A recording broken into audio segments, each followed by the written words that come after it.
have been conclusively, utterly discredited. But I'll deal with the remaining claim.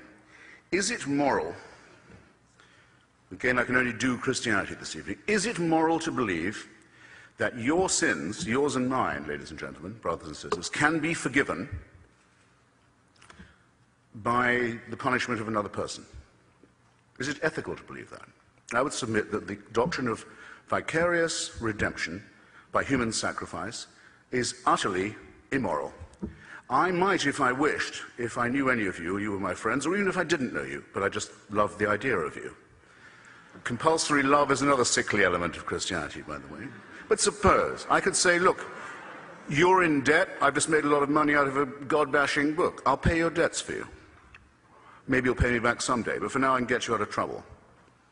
I could say, if I really loved someone who'd been sentenced to prison, if I could find a way of saying I'd serve your sentence, I'd try and do it. I could do what Sidney Carton does in A Tale of Two Cities, if you like. I'm very unlikely to do this unless you've been incredibly sweet to me. I'll take your place on the scaffold. But I can't take away your responsibilities. I can't forgive what you did. I can't say you didn't do it. I can't make you washed clean. The name for that in primitive Middle Eastern society was scapegoating. You pile the sins of the tribe on a goat, you drive that goat into the desert to die of thirst and hunger, and you think you've taken away the sins of the tribe. A positively immoral doctrine that abolishes the concept of personal responsibility on which all ethics and all morality must depend. It has a further implication. I'm told that I have to have a share in this human sacrifice, even though it took place long before I was born. I had no say in it happening. I wasn't consulted about it. Had I been present, I would have been bound to do my best to stop the public torture and execution of an eccentric preacher. I would do the same even now. No, I'm implicated in it. I myself drove in the nails. I was present at Calvary. It confirms the original filthy sin in which I was conceived and born, the sin of Adam in Genesis. Again, this may sound a mad belief, but it is the Christian belief. Well, it's here that we find something very sinister about monotheism and about religious practice in general. It is incipiently, at least, and I think often explicitly, totalitarian. I have no say in this. I am born under a celestial dictatorship which I could not have had any hand in choosing. I don't put myself under its government. I am told that it can watch me while I sleep. I'm told that it can convict me of, here's the definition of totalitarianism, thought crime. For what I think, I may be convicted and condemned. And that if I commit a right action, it's only to evade this punishment. And if I commit a wrong action, I'm going to be caught up not just with punishment in life for what I've done, which often follows axiomatically, but even after I'm dead. In the Old Testament, gruesome as it is, recommending as it is of genocide, racism, tribalism, slavery, genital mutilation, the displacement and destruction of others, terrible as the Old Testament gods are, they don't promise to punish the dead. There's no talk of torturing you after the earth has closed over the Amalekites.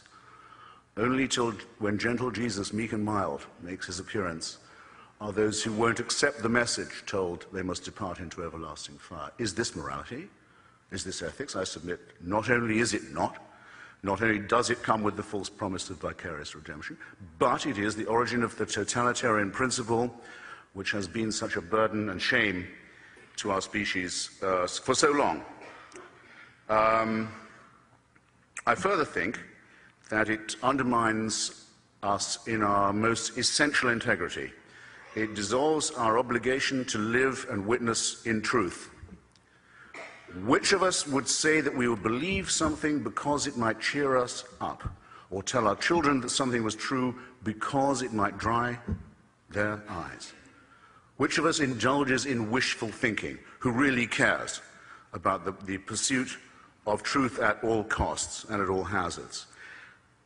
Can it not be said, do you not in fact hear it said repeatedly about religion and by the religious themselves that, well, it may not be really true, the stories may be fairy tales, the history may be dubious, but it provides consolation? Can anyone hear themselves saying this or have it said of them without some kind of embarrassment without the concession that thinking here is directly wishful. That yes, it would be nice if you could throw your sins and your responsibilities on someone else and have them dissolved, but it's not true, and it's not morally sound.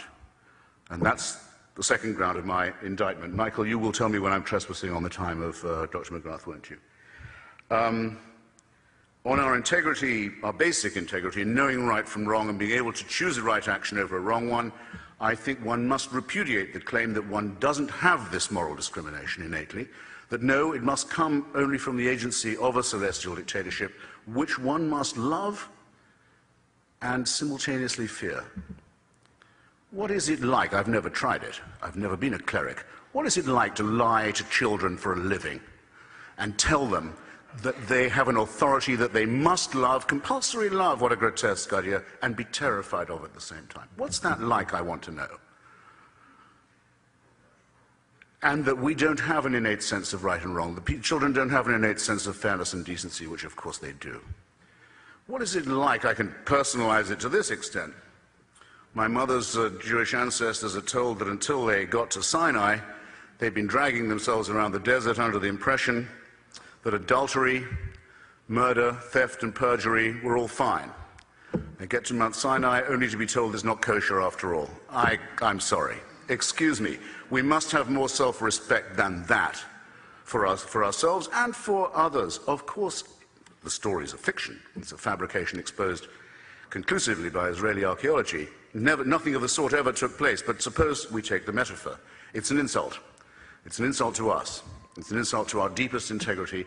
No, if we'd believed that perjury, murder, and theft were all right, we wouldn't have got as far as the foot of Mount Sinai or anywhere else. Now we're told what we have to believe.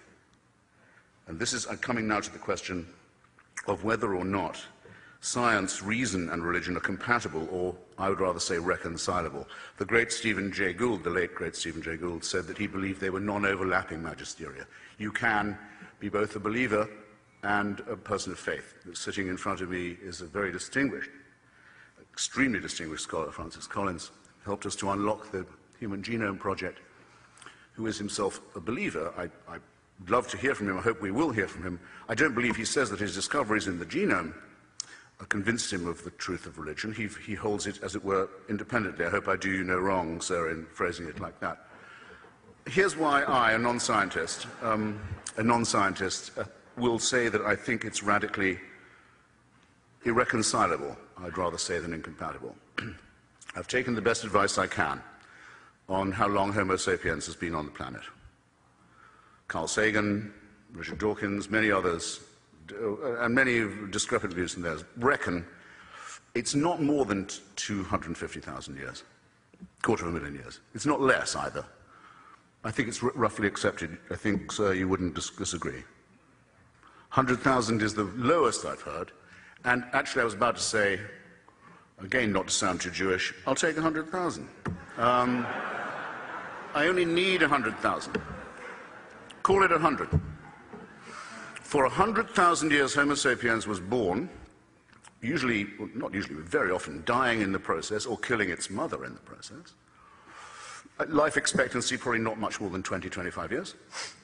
Dying probably of the teeth after that, very agonizingly, near to the brain as they are, or of hunger, or of microorganisms that they didn't know existed, or of events such as volcanic or tsunami or earthquake types that would have been wholly terrifying and mysterious, as well as some turf wars over women, land, property, food, other matters. You can fill in, imagine it for yourself, what the first few tens of thousands of years were like. And we like to think, learning a little bit in the process, and certainly having gods all the way, worshipping bears fairly early on, I can sort of see why.